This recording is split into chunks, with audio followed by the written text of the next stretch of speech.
Hi, I'm Lina Gonzalez, licensed immigration advisor here in New Zealand, and today I'm going to tell you what are the little secrets that haven't been said about the new resident visa application announced by immigration in September 2021. Here we have the immigration instructions released by immigration in October with all the instructions on how they will be assessing eligibility criteria. Definitely the devil is in the details as we see how immigration will be assessing all the 2021 resident visa applications. It's important to mention that we have found 10 different aspects that haven't been actually analyzed properly on media, on Facebook groups and so on. And we're going to tell you today 4 of them. There are more details about salary increases or recent salary increases and this scarce list and dependent children and so on. But today I'm going to tell you the 4 top ones that you need to keep in mind if you're applying for this category. The first one is that applications made by phase 2 applicants, and by this I mean applicants that are eligible to apply in March, that decide to apply before the 1st of March will be definitely declined. This basically means that if you are eligible to apply only in March, make sure that you wait until March and not take advantage and decide to apply in December or in January, because your application not only will be declined, you will lose the possibility to keep being eligible for this category. The second point to mention today is the evidence. Immigration have mentioned what sort of evidence you will need to provide if you meet the criteria, for instance, of remuneration. If you need to prove that you are earning $27 per hour, you can provide things like your employment agreement or a letter from your employer stating that you're currently working full-time and the terms of the condition of that relationship with your employer. That's absolutely fine. However, remember that evidence is not exclusive.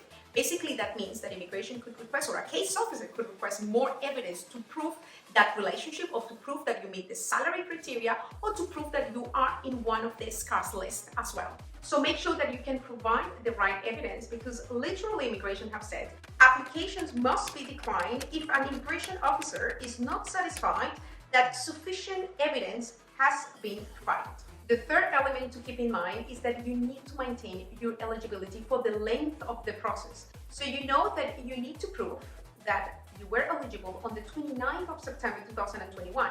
However, you need to keep being eligible when you apply in March, for instance, next year, and for the length of the process. And this is quite important because I know people are considering changing employers, which can actually, go for it. You can move to a different employment as long as you are on the right visa, as long as you maintain the correct visa, as long as you are employed full-time.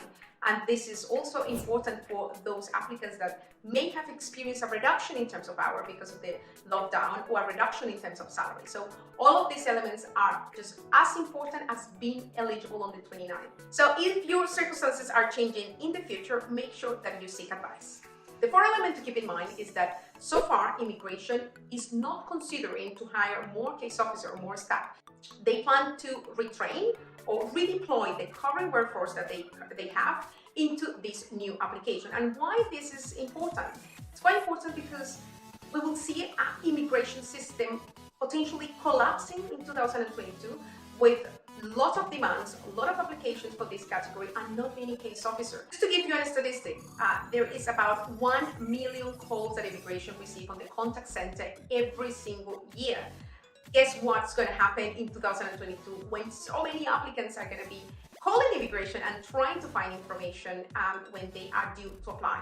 Here's where we come to help you to navigate all this universe of immigration in New Zealand. We do have a special line as an advisors, and all the advisors and lawyers. We have a special line. We can call immigration way faster. We can talk to them and we can confirm those details that probably you may not be able to do when the system is a bit more collapsed or busy. We know this is a very important process for you, for your family, for your future in New Zealand. Do seek information, do seek advice. If you don't want to do it with us, that's fine, but find information and make sure that you provide the right evidence to immigration to avoid any hassle in the application process. Do get in touch. Our first consultation is absolutely free. All the details in the description of this video. You can book an appointment with us, you can check your eligibility, and we do hope that you become the new resident of New Zealand in 2022. See you next time, and follow us on social media. Bye-bye.